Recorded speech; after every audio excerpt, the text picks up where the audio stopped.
Pues muy buenos días a todos y ya vamos a pasar entonces rápidamente al tercer panel de esta mañana.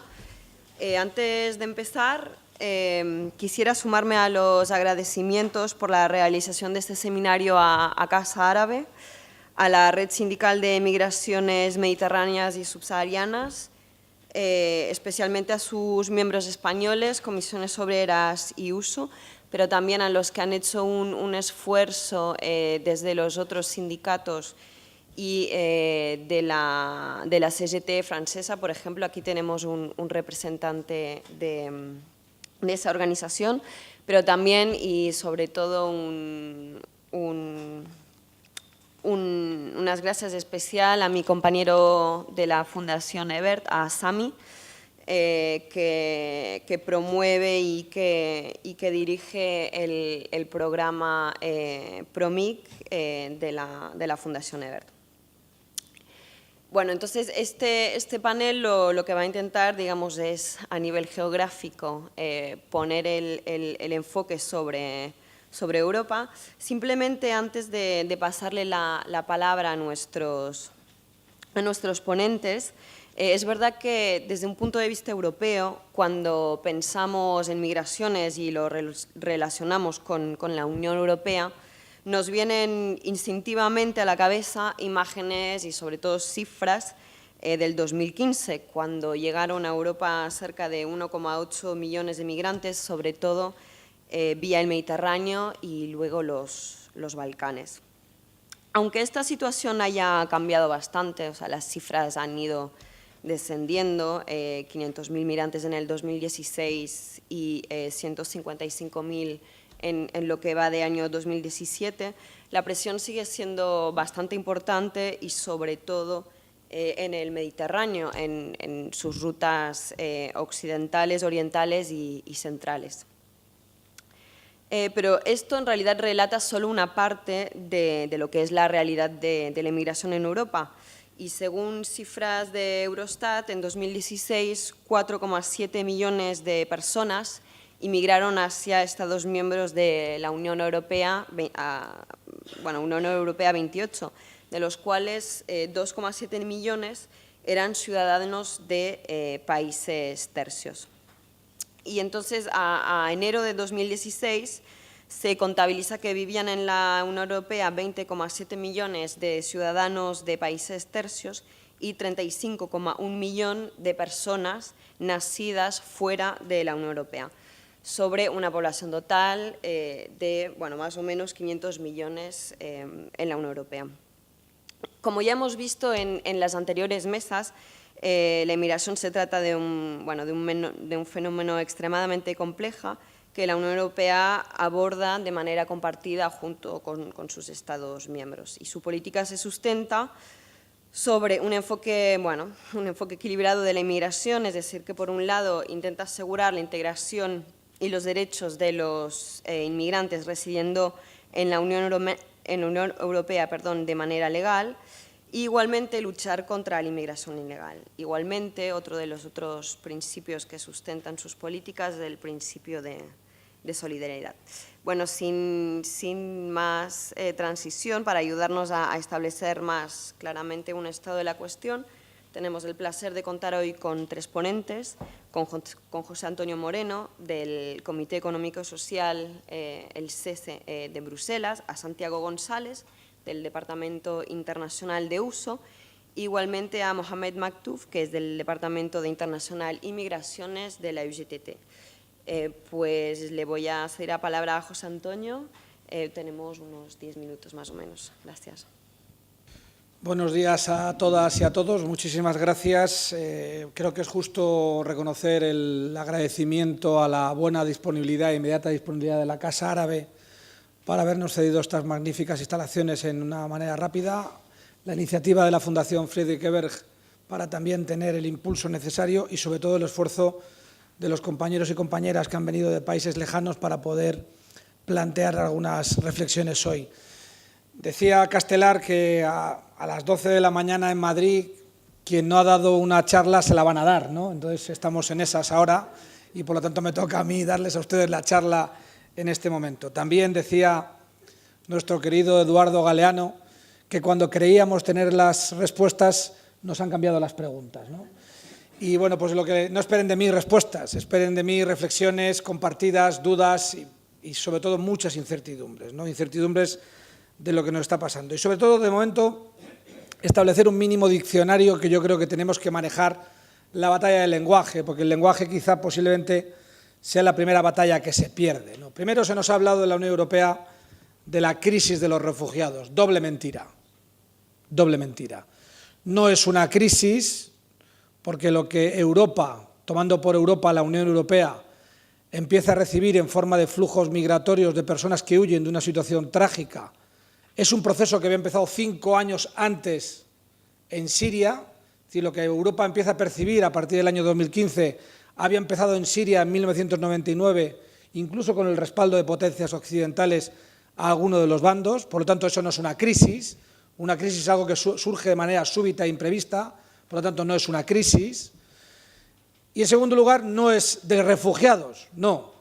Los refugiados son las víctimas del proceso, pero no son los protagonistas ni los partícipes de esa pseudodenominada crisis.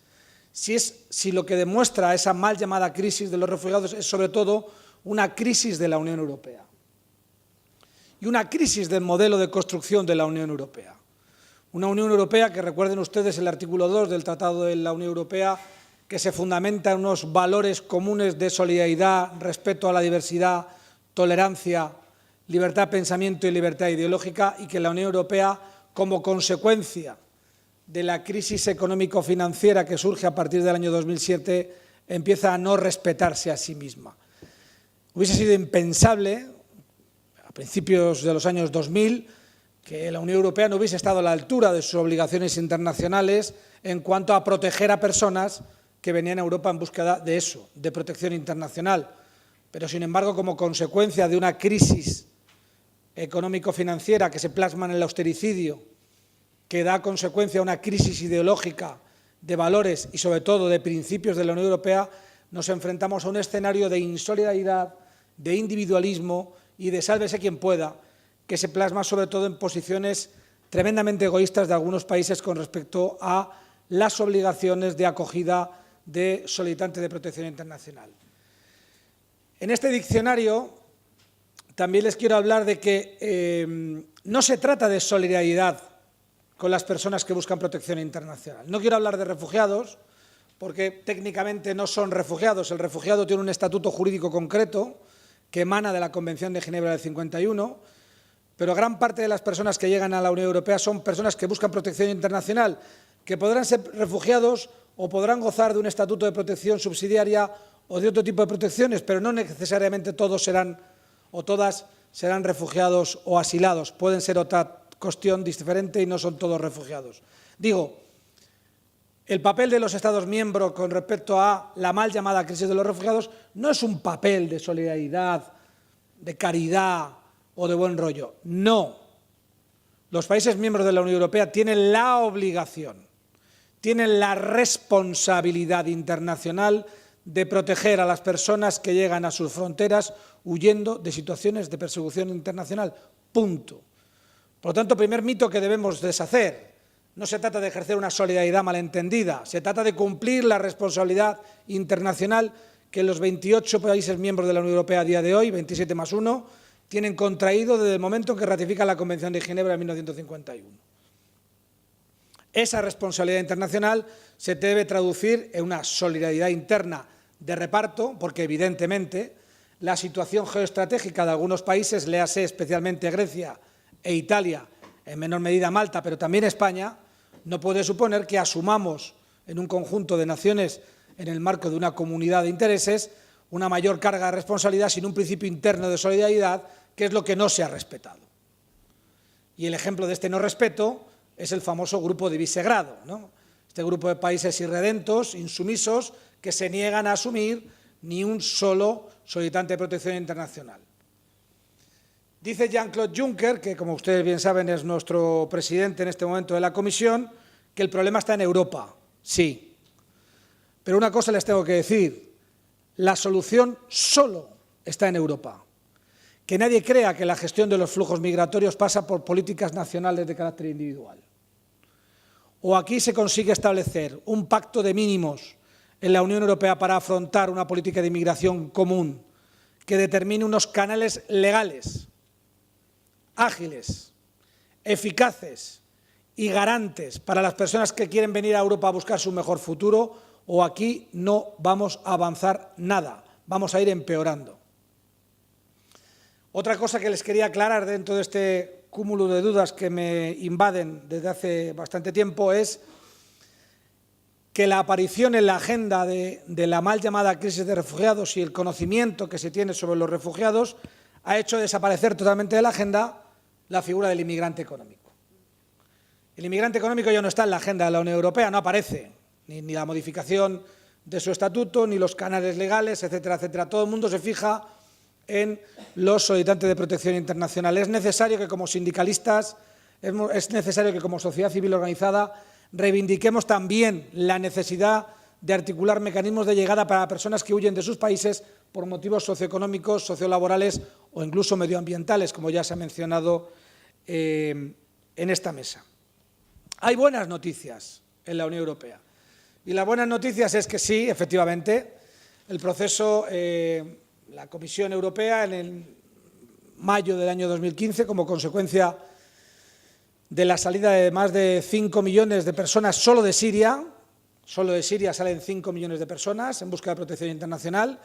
Esas personas fluyen de manera natural a los países limítrofes, Jordania, Líbano y Turquía, y cuando esos vasos rebosan es cuando empiezan a llegar a las costas fundamentalmente de Grecia, de Italia, de Malta.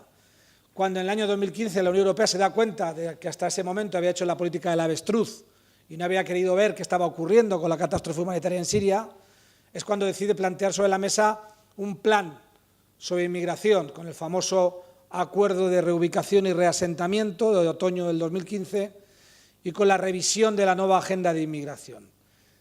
Por lo tanto, encima de la mesa tenemos, por un lado, un fitness, lo que se llama en la Unión Europea un fitness check, es decir, la revisión de cómo han venido funcionando hasta ahora los mecanismos de regulación de la gestión ordenada de flujos migratorios, en concreto las directivas de reagrupación familiar, las directivas de permiso único y la directiva de residentes de larga duración. Se ha hecho un sondeo en la Unión Europea para ver cómo venían funcionando. Mal, ya eso digo yo, mal. La Unión Europea sigue vinculando la inmigración. La inmigración es un elemento tóxico en la Unión Europea. El elemento de extranjería es un elemento contaminante, porque se vincula extranjería, se vincula inmigración con orden público, seguridad nacional, seguridad pública o incluso identidad. Y por lo tanto, inmigración y extranjería son factores contaminantes en lo que se entiende como política de inmigración en la Unión Europea, si es que se puede hablar de política de inmigración en la Unión Europea. Pero la buena noticia es que ha sido precisamente la sociedad civil europea organizada, sindicatos, organizaciones no gubernamentales y la implicación de algunas patronales las que han dado la buena noticia, puesto que han sido cientos de miles de voluntarios, hombres y mujeres, las que han salvado la cara de los Estados miembros, las que han salvado la cara de las instituciones, ayudando solidariamente, de manera voluntaria y gratuita, a esos cientos de miles de solicitantes de protección internacional en las costas de Grecia, en las costas de Italia, en las costas de España, en las costas de Malta, etcétera, etcétera, etcétera. Conclusiones, para ir terminando. Conclusiones en positivo. 1. Sobre la mesa está la reforma del mecanismo común europeo de asilo, el European Common Asylum System. Es imprescindible que Europa se dote de un mecanismo común europeo de asilo. Un mecanismo que sea común, obligatorio y vinculante. Porque si no, no vamos a conseguir evitar, porque los solicitantes de protección internacional pueden venir en condiciones precarias, pero no son idiotas, ¿eh? Si en España los marcos de protección inicial son de 6 meses, los programas iniciales, en Alemania son de 2 años. Luego, aunque yo entre por España, mi intención será conseguir llegar a Alemania, lógicamente. Mientras que exista ese dumping social en lo que se ofrece en protección a los solicitantes de asilo en el ámbito de la Unión Europea, con esta diversidad sin límite entre los 28, será imposible mantener lo que se denominan los movimientos interiores que tanto horrorizan en la Unión Europea. Por lo tanto, necesidad de un marco común europeo de asilo garante, eficaz, ágil, común y vinculante. Segundo elemento, hablar en serio de la inmigración económica con destino a la Unión Europea. Establecer canales legales de llegada. Determinar necesidades, sí, necesidades de mano de obra, porque de eso se trata. No se trata de repartir solidaridad, piedad o compasión. Se trata de repartir empleo, y no cualquier empleo. Desde el punto de vista sindical se trata de repartir empleo digno y de calidad. No se trata de repartir miserias. Por tanto, claro que tendremos que determinar si tienen que venir personas de países terceros, cómo tienen que venir y para qué puestos de trabajo tienen que venir, que es un debate sindical que desde luego Comisiones Obreras inició hace mucho tiempo y que en España se sustenta a través de la Comisión Laboral Tripartita de Inmigración. Y tercer elemento, y es un elemento pedagógico, lo he comentado antes con María Jesús en el debate. Uno de mis maestros en esto de la extranjería, uno de ellos está en la sala, Ubaldo, de las personas de las que he aprendido en mi vida a hablar de la inmigración desde un punto de vista humano, no estrictamente humanitario, pero sí humano. Uno de mis maestros, Javier de Lucas, ya planteó hace mucho tiempo que igual que en el ámbito del asilo existe un estándar jurídico internacional, que es la Convención de Ginebra del 51, que más o menos, con sus deficiencias, con sus carencias, con sus incumplimientos, con sus déficits de adaptación, pero sí establece un marco jurídico internacional, un estándar jurídico internacional al que atenernos cuando hablamos de refugiados, que sería imprescindible dotarnos de un marco jurídico internacional para hablar de los inmigrantes. Y quizá la idea sería forzar la ratificación de la Convención Internacional sobre Protección de Trabajadores Migrantes y sus familias, adoptada por Naciones Unidas en el año 1990, que entró en vigor en el año 2003 y que, como ya se ha dicho, no ha sido ratificada por ningún solo país receptor de inmigrantes, ni por Canadá, ni por Estados Unidos, ni por supuesto por ningún país de la Unión Europea. ¡Ojo! Esta Convención Internacional no es revolucionaria, no establece más ni menos que los derechos que todos los países miembros de la Unión Europea, por ejemplo, ya prácticamente tenemos reconocidos para la protección de trabajadores migrantes. Reunificación familiar, derecho a la sindicación, ejercicio de derechos básicos, etcétera, etcétera, etcétera. Pero sí que sería, desde un punto de vista pedagógico, muy importante. Y termino. Es necesario trasladar un discurso pedagógico en positivo sobre la inmigración. Perdónenme, ni siquiera en positivo. Un discurso normalizador sobre la inmigración. La historia de la humanidad no es sino la historia de sus migraciones. La inmigración es un factor normal en cualquier sociedad, en cualquier época de la historia de la humanidad. Desdramaticemos la inmigración. No quiero ni que se hable bien de la inmigración, simplemente que se hable normalmente de los flujos migratorios. Pero yo no quiero hablarles a ustedes, que si están aquí a las 12, 1:30 de la tarde, es porque os entiendo que ustedes son sensibles y están convencidos. Quiero que el discurso trascienda ahí fuera, porque esas personas que están allí fuera son las que votan. Y son las que votan partidos que hacen políticas xenófobas, son las que votan partidos que hablan de la inmigración en términos negativos. Por lo tanto, es necesario cambiar la narrativa sobre la inmigración.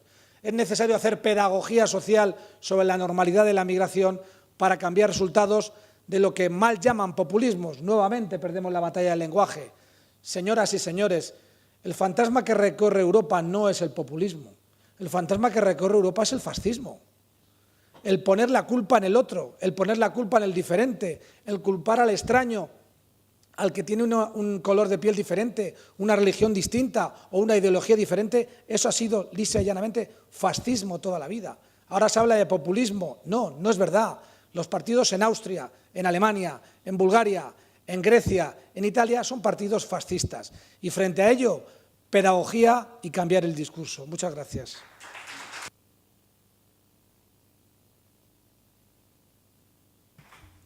Muchas gracias, José Antonio. Efectivamente, sobre todo en este tema tan candente, es verdad que es importante volver a redefinir y normalizar algunos conceptos que muchas veces se tergiversan. Sin más dilación, le paso la palabra a Santiago. Buenos días. Mis primeras palabras son de agradecimiento a los que han trabajado en hacer posible este seminario, ¿no? Olivia Orozco, de Casa Árabe, a Alejandra Ortega, de Comisiones Obreras, y a María Pallarés, entre otros. Porque yo tengo que confesar que por una serie de obligaciones no he tenido capacidad de estar a su mismo nivel a la hora de colaborar. Y digo el tema de comisiones obreras, y en este caso Alejandra Ortega, porque los sindicatos en esta cuestión y en otras muchas tenemos que trabajar unidos independientemente de las siglas que tenemos, ¿no? Entonces, uno de los compromisos que, por lo menos, nuestro sindicato trae aquí es intentar que los compañeros y compañeras de UGT también se integren en la red. Yo creo que sería importante que la red, en el caso del Estado español, aumentase sus miembros para así fortalecer de alguna forma la acción sindical. La otra cuestión que yo quería, voy a hacer simplemente dos elementos en mi intervención. Uno, el qué podemos hacer desde nuestros sindicatos para mejorar la situación de los trabajadores migrantes. Y la otra cuestión es el tema de sensibilización. En el caso primero, yo creo que ahí tenemos varios instrumentos. Es decir, el sindicato, si se caracteriza, se define, el tema es justamente que apoyamos la defensa de los trabajadores de forma organizada, pero no solamente en el ámbito laboral, sino que unos sindicatos tienen que tener el compromiso de intervención social. Es decir, no solamente son las condiciones laborales en el centro de trabajo, sino las condiciones materiales de vida digna que ese trabajador y trabajadora y sus familias pueden tener. Entonces, tomo ahora el tema de la Convención de las Naciones Unidas sobre todos los derechos de los trabajadores migrantes y sus familias. Justamente ese fue uno de los elementos centrales prioritarios cuando se constituyó la Confederación Sindical Internacional. Cuando se constituyó esta Confederación Sindical Internacional, en varias de sus facetas tenía como prioridades el tema de la cooperación al desarrollo y en el tema de las migraciones tenía el tema de la ratificación. Era uno de sus elementos centrales. Y yo he asistido a conferencias internacionales en Ginebra en las que nos reuníamos sindicatos de todo el mundo para tratar que nuestros países lo ratificasen.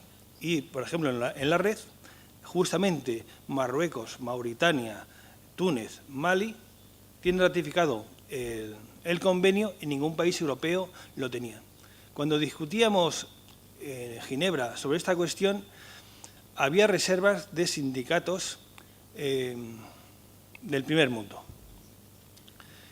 Y sus reservas eran, a su vez, porque ellos trasladaban, porque al fin y al cabo los sindicatos muchas veces, no somos almas beatíficas, somos muchas veces reflejo de las sociedades en las que nos movemos. Y el elemento que ponían como, digamos, el no tirar del carro, era justamente que en varios países se consideraba que había un automatismo en la ratificación de este convenio y el tema de la reintegración familiar. Ese era el elemento, de alguna forma, que echaba para atrás esta cuestión. Después, en la Confederación Europea de Sindicatos, yo recuerdo en el Congreso del 2008, todos los sindicatos europeos discutíamos de diferentes cosas, se puso como enmienda justamente que los países europeos ratificasen esta convención y al final se estableció. Todos los sindicatos europeos apoyamos la ratificación. Pero, fijaros, estaba, digamos, en los preámbulos de nuestras preocupaciones, el tema de la ratificación. Pero en la parte conclusiva, en la parte de las prioridades, ya no estaba. Y no estaba justamente porque había resistencias de ciertos sindicatos europeos al tema de la ratificación por este elemento. Con lo cual, uno de los elementos que nosotros, desde la red, debemos, de alguna forma, en plan pedagógico, es intentar que este elemento de la ratificación sea un elemento de las prioridades. Y es un compromiso que debemos de asumir como red. La segunda cuestión, dentro de este apartado de qué podemos hacer, es, porque ahora es el centenario, justamente, o va a ser el centenario de la OIT. La OIT, la Organización Internacional del Trabajo, nace justamente después de la Revolución Rusa. O sea, no es casual que nazca después de eso. Es decir, es un elemento paliativo que muchas democracias y países que consideran necesario para, de alguna forma, evitar unos furores revolucionarios. Y lo importante es que es una organización tripartita. Estamos los empresarios, los sindicatos y los gobiernos. Sus consensos tenían que ser norma legal. Y ahí, justamente, el derecho, en principio, es un instrumento que los trabajadores y las personas más vulnerables es un instrumento que tenemos a nuestro favor, normalmente, ¿eh? Después se están cambiando, como decíamos antes, reformas laborales justamente para esos derechos reducirlos y aniquilarlos. Pero en principio todavía las convenciones internacionales de la OIT son instrumentos, igual que los objetivos de desarrollo sostenible, son instrumentos que tenemos los trabajadores y también los empresarios para hacer posible una mejor situación. Y ahí simplemente voy a decir varias cifras de cómo está el tema de las ratificaciones. Y esto lo digo porque justamente el compañero italiano, en una reunión que tuvimos hace poco en Bruselas, de alguna forma nos decía a los españoles que vosotros todavía no tenéis ratificado el convenio 143. Y yo lo miré y efectivamente no tenemos ratificado el convenio 143 de seguridad de los migrantes. Pero España es uno de los países que más convenios ha ratificado. Y voy a pasar simplemente a la lista. España ha ratificado 133 convenios, Italia 113, Francia 127, Portugal, que es otro de los miembros de la red, 84. Pero ya nuestros compañeros de la red, ahí se ve, digamos, una situación que, aparte de que tengan el convenio de las Naciones Unidas, tienen limitadas sus capacidades, ¿no? Túnez tiene 63, Marruecos 62, Mauritania 43, Mali 34. Justamente la implantación de esas convenciones, ahí se ve ese decalaje en el que de alguna forma la red tiene que posibilitar y facilitar esas ratificaciones de convenios, porque nos favorecen a los dos. Favorecen a los países que no han firmado las ratificaciones, pero también a los que la han ratificado, porque vamos a estar mejores, más iguales en derechos. Y volviendo al tema del 143, una de las preocupaciones de la Unión Sindical Obrera, y que justamente en esa reunión que comentaba en Bruselas, era una reunión que promocionaba la Unión Europea y la Unión para el Mediterráneo, y era sobre el diálogo social. Entonces, uno de los elementos de las conclusiones en las que nosotros propusimos que estuvieran en las conclusiones era el tema de la portabilidad de las pensiones. Porque uno de los temas, hablamos de las migraciones, es el tema de los flujos, pero también hay que pensar, de alguna forma, cuando ya el trabajador ya es residente, irregular o regularmente. Es decir, ¿qué cosa podemos hacer para que los trabajadores residentes, y ya no me fijo en la nacionalidad, tengan mejores derechos, mejores prestaciones? Y si el tema de las migraciones es un tema relevante, un tema estratégico, fijaros, es el tema de la portabilidad de las pensiones. Es decir, un trabajador que trabaja en 2 o más países, que está afectado de 2 o 3 regímenes, que pueden ser también circulares, en fin, ya no importa, digamos, la forma, tenga derecho posteriormente a tener esas previsiones sociales, sea de pensión, sea de accidente, etcétera. Porque son elementos estratégicos que de alguna forma van unidos efectivamente a la formalidad del trabajo. Y es importante. Ese tipo de derechos van unidos a la formalidad del trabajo, con lo cual es un acicate para el trabajador en exigir esa regularización. Después buscaremos, entre comillas, mecanismos de expropiación, mecanismos de denuncia, mecanismos de multa, pero hay que buscar que el trabajador sea también el que vea que es necesario el regularizarse, aparte de tema. Entonces, el tema de la portabilidad de las pensiones nosotros consideramos que es un tema relevante. Y además, en el caso de España y Portugal, hay una buena práctica, que es un convenio multilateral, porque hay convenios bilaterales a mansalva, en el que de alguna forma deja muchas lagunas. Un convenio multilateral favorece justamente el que haya posibilidades de que un trabajador mauritano trabaje en Marruecos, después en España, después en Francia y tenga capacidad para mejorar su estatus de vida. Entonces, esa buena práctica es uno de los elementos que nosotros queremos que la red se haga partícipe de ese tema. Y la otra tema es el tema de la sensibilización. Sensibilización en el sentido que hablábamos de los derechos de un trabajador migrante. Justamente una de las reformas que ha habido en estos tiempos de crisis es que ya no hay una sanidad universal. Afecta a personas migrantes, pero también a jóvenes que no han encontrado empleo y tienen más de unos determinados años. Entonces, se han, documentado 3.800 casos de personas que no han podido disfrutar o hacer uso de los servicios sanitarios. Servicios sanitarios, o sea, no cualquier cosa. Con lo cual, los 3 sindicatos nos hemos adherido justamente en ese tema de alianzas, de campañas, en la red por la universalización de la sanidad. El tema de cómo los trabajadores, mejor dicho, los sindicatos nos acercamos a los trabajadores vulnerables es muy complicado. Es muy complicado porque no tenemos tanta capacidad, no tenemos a lo mejor tanta capacidad como los sindicatos italianos. Tenemos menos afiliación, con lo cual la afiliación, digamos, vuestra y de otras asociaciones es fundamental. El trabajo voluntario también es fundamental. Los trabajadores sindicalizados muchas veces son trabajadores de empresas formales y el problema es que los trabajadores vulnerables están en sitios donde no están los sindicatos. Con lo cual hay que casar esas dos cuestiones. El trabajo voluntario, etcétera, es importante. En nuestro caso, el AUSO está trabajando con el tema de las trabajadoras migrantes y fomentando su asociacionismo y trabajando justamente para el tema de la ratificación del convenio 189. ¿Por qué? Porque es un tema urbano, es un tema fácil, entre comillas, y a pesar de eso es muy complicado. Pero justamente el tema de empezar por el tema de las trabajadoras domésticas, al acercarnos a ella voluntariamente, el ir a sus asociaciones para que ellas se integren y que trabajemos todos por la normalización de las trabajadoras domésticas, es un elemento, yo creo que positivo, para que todos nosotros veamos mejor. Y paso la palabra. Muchísimas gracias, Santiago. Efectivamente, la red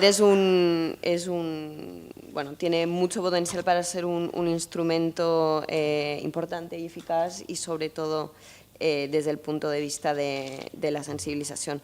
Paso la palabra al último ponente de la mesa. Muchas gracias. Merci, María. Muchas gracias, María. Buenos días a todas y a todos. Antes de empezar, quisiera agradecer a los organizadores de esta sesión, muy útil y muy interesante también. Seguro que va a enriquecer las bases de datos de los sindicatos subsaharianos y de África del Norte. No se puede analizar ni diagnosticar ni hacer síntesis sin datos. Entonces, en mi presentación, bueno, mi base van a ser testimonios, hechos reales que he obtenido y datos también que he obtenido en mi trabajo de terreno, en mi trabajo con el sindicato, para también, a partir de los datos recolectados por la Unión de Trabajadores también. Se trata de una presentación sencilla, no es demagoga, y tengo 3 ejes. El primero es una lectura crítica de las fronteras de la Unión Europea, desvelar un poco esta diferenciación entre migrantes clandestinos, económicos, porque a veces puede marginalizar el estatuto de refugiados. Luego podemos optar por una migración regular con convenios que respetan los intereses de los países firmantes, lejos del enfoque securitario. En 2017, 54 personas se han muerto en octubre a 50 kilómetros de la playa de Ataya después de un accidente de una patera con un barco de la de la Marina. Bueno, más allá de la gente que fue rescatada por la Marina, es una catástrofe. Más allá de las encuestas, de los estudios, lo importante para mí es que no hay ningún azar en ese accidente. Para mí es un encadenamiento de causas. Igual los militares no se ven muy informados en cuanto a operaciones en la noche, o pueden que no controlan bien sus embarcaciones. No sé, en cuanto a las posibilidades, competencias del ejército, igual se trata del compromiso de Túnez con Frontex. En agosto del 2017, las ONGs que trabajaban en el Mediterráneo se vieron perseguidas, penalizadas, y se dejó entonces muchos migrantes morir en el mar. Hablamos de Prudence, Liventa, donde estaban Médicos Sin Fronteras, embarcaciones españolas también, que se retiraron después de una confrontación con los guardias de costa. No sé si se trata de un comportamiento inhumano o también de un compromiso de Libia en las operaciones Frontex. Del 15 de 20 de noviembre a 2017, hablamos de una organización en el marco de actividades, una delegación compuesta por representantes de sindicatos de África del Norte y países subsaharianos, y tuvo como misión de hacer una síntesis de lo que estaba ocurriendo con los migrantes, las autoridades locales, los sindicatos de Níger, las asociaciones de la sociedad civil y la asistencia del OIM. Y después de esa visita pudimos ver que bajo la presión de la Unión Europea ha habido un endurecimiento de la política con la migración, con estos principios en el que Níger pertenece. Ha habido muchos arrestos y una vez llegados a Libia o Argelia para transitar o para trabajar, solo no benefician de ningún derecho, aparte de verse despojados de todos sus bienes, sean migrantes regulares o irregulares. Hay muchos abusos en los centros de la OIM para ayudarles a volver a su casa. En caso de rechazo, se verán abandonados a su suerte. Eso es el trabajo que hace el OIM, parece ser. En estos centros no hay distinción entre un migrante clandestino y un refugiado. A partir de un testimonio hecho de una mujer de Camerún, parece ser que se ha visto abandonada a su suerte, y esta última nos afirma que muchas personas se ven repatriadas a pesar de su estatuto de refugiados, y es más fácil repatriar a un clandestino que a un refugiado. Esta preocupación que tenemos se ve compartido por otros sindicatos, y es hora de defender el estatuto de refugiado y denunciar tales actitudes. Podemos imaginar lo que puede ocurrir a un refugiado que quiere volver a su casa una vez abandonada su suerte. Si me lo permitís, quisiera recordaros de manera rápida el Convenio de Ginebra de 1951, artículo 1, según el que el estado de refugiado se aplica a todas las personas que se ven perseguidas por temas religiosos, identitarios o por sus opiniones políticas. La ley sobre el asilo dice que la persecución y los motivos de esta persecución,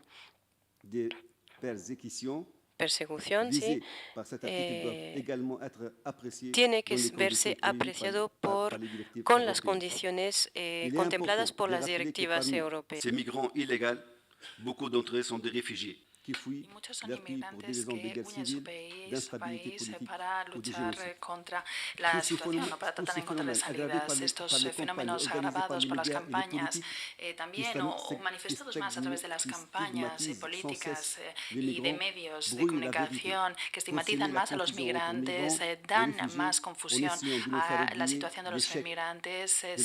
No se mira el fracaso de las políticas migratorias o lo que está detrás de este drama. Para justificar las políticas migratorias que se alimentan a través del miedo y el círculo infernal de la xenofobia. Por eso es la única forma de que podamos ver cuáles son las vallas que no se veían desde la Segunda Guerra Mundial. Y como lo sabrán todos, en ningún país en el mundo no puede garantizar que se cierren sus fronteras y que los flujos migratorios vayan a parar. Entonces, el país tiene que ver, los países ver sus desigualdades y ver las dificultades que hay también en Oriente Medio y en África. En 13 meses, las operaciones Frontex han costado más de 117 millones de euros a la Unión Europea. Estas políticas también están a la par también con la aumentación de las tendencias de ultraderecha en Europa. También hemos visto todo lo que ha ocurrido con los distintos movimientos. También ha habido testimonios que han sido dados que explican la situación, pero hemos podido verlo también nosotros en Agadez. Entonces, entre las ONGs, la Unión Europea, las organizaciones sindicales, hay políticas que ponen en tela de juicio los acuerdos entre la Unión Europea y los países de la cuenca sur. Ha habido también visto que había convenios artificiales donde se ha visto también un cierto oportunismo de los signatarios. Hemos visto lo que está ocurriendo también con Libia en este caso. Estas políticas lo que hace es que los países se pongan unos frente a los otros. Es una política peligrosa, poco eficaz y lanzada por la Unión Europea que llega a distintos países africanos que tienen que sufrir lo que les llega, sabiendo que ha habido grandes medios puestos en el control de fronteras. Eso debería destinarse para dar apoyo a políticas de desarrollo económico, para dar oportunidades de trabajo decente y también para permitir políticas eficaces de retorno en el respeto de los derechos fundamentales, para facilitar la movilidad de los migrantes de forma segura y legal, con una migración también que vaya más allá de los chantajes y de las persecuciones. Me gustaría dar las gracias a los sindicatos europeos que nos ayudan, que también están tratando de mejorar las situaciones de los migrantes, en particular de los sin papeles, para luchar contra la exclusión de los migrantes y para ver también dar apoyo a las distintas redes para que haya una colaboración transnacional e internacional que sea para que haya unos flujos diferentes, también que haya partenariados pilotos entre, por ejemplo, como entre nuestros organismos y los del otro lado, y hemos visto también, por ejemplo, las filiales de Inca Fly que están en otras partes del mundo. Gracias. Merci beaucoup, Mohamed, por cette présentation. Muchas gracias, Mohamed, por esta presentación muy exhaustiva, pero también que es muy visual de una actividad de la red y que también permite que podamos palpar esta constante que aparece en las políticas de la Unión Europea sobre la externalización de la gestión de fronteras. A través de su ejemplo podemos ver, de hecho, cuáles son las consecuencias de este tipo de políticas, no únicamente sobre los migrantes, pero también en los países que deben gestionar estos flujos. Encore un tout petit dernier effort. Un pequeño esfuerzo para acabar. Pour les interprètes. Y también para los intérpretes, a los que les doy la gracia. Donc, Las ce que j'ai gracias, essayé de faire, c'est d'essayer de voy a tratar de formular contradicciones que han aparecido en el conjunto de estos debates. Voy a enumerarlos como conclusiones. Todos los estudios muestran que las inmigraciones tienen un impacto sobre los países de acogida de forma positiva y, sin embargo, estamos en una época en la que la migración se ve de una forma muy negativa. La crisis migratoria, sabiendo lo que significa la guerra de las palabras, la crisis migratoria está alimentada por conflictos y, sin embargo, los estados, con el pretexto de estos flujos migratorios, no cumplen sus responsabilidades con respecto del asilo político y crean confusión entre migrante y refugiado. La migración es un derecho y una necesidad beneficiosa en regiones en las que hay un envejecimiento de población y donde las fuerzas vivas dominan. Y, sin embargo, las poblaciones ven únicamente la migración como fuente de desempleo. La Europa se centra en la seguridad y la ayuda al desarrollo condicionado. Sin embargo, los estados que se aprovechan tienen falta de buena gobernanza y están dominados por la corrupción.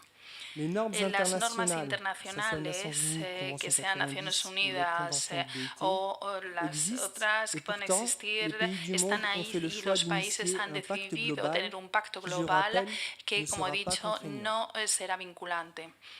Las causas de la salida de los países están vinculadas a la pobreza, pero tras todos los años de ayuda al desarrollo, las economías de África en su 80% son informales. Níger es uno de los países más pobres del mundo y, sin embargo, Francia y Europa proponen que las llamadas de asilo en ese país, sin tener en cuenta el flujo de población que podía provocar tomar esta decisión.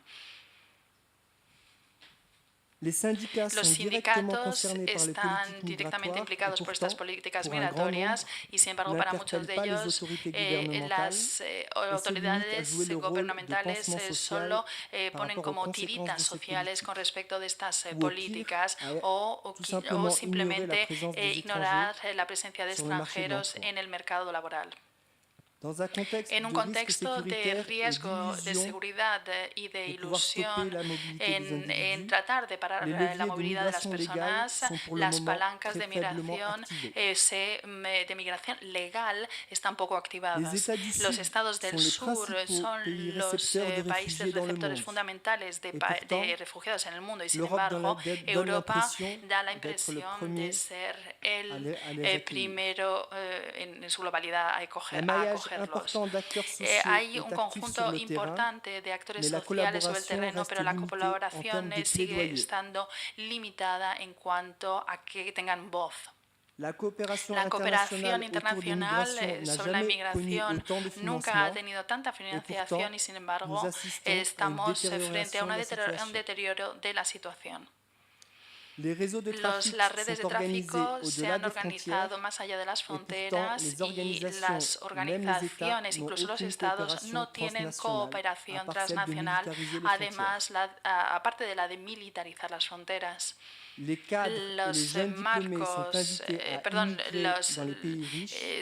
anima a las personas formadas a que vayan a emigrar a los países ricos sin que haya acuerdos entre países. En estas condiciones, la lógica del miedo seguirá apareciendo en todas las sociedades y a contaminar distintas regiones del mundo.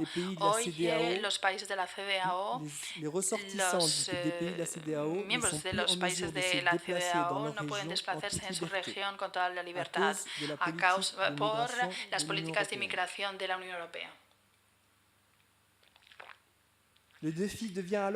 El reto consiste en poner en valor de nuevo la solidaridad internacional y sindicatos están bien situados para hacerlo porque comparten valores que son una base común, pero también por las palancas institucionales que tienen a su disposición para acompañar a los estados, para proponer soluciones e influir el proceso. Por lo tanto, es una responsabilidad histórica que no puede ser únicamente una responsabilidad de pioneros que van a contracorriente. Por su composición innovadora y los objetivos que los miembros se fijaron, el colectivo sindical RSMMS tiene esta misión de ser la locomotora para constituir un instrumento eficaz y una fuerza de cambio social y político. En este sentido, el compromiso y la experiencia de los sindicatos españoles podrá contribuir sin ninguna duda. Muchas gracias por su atención.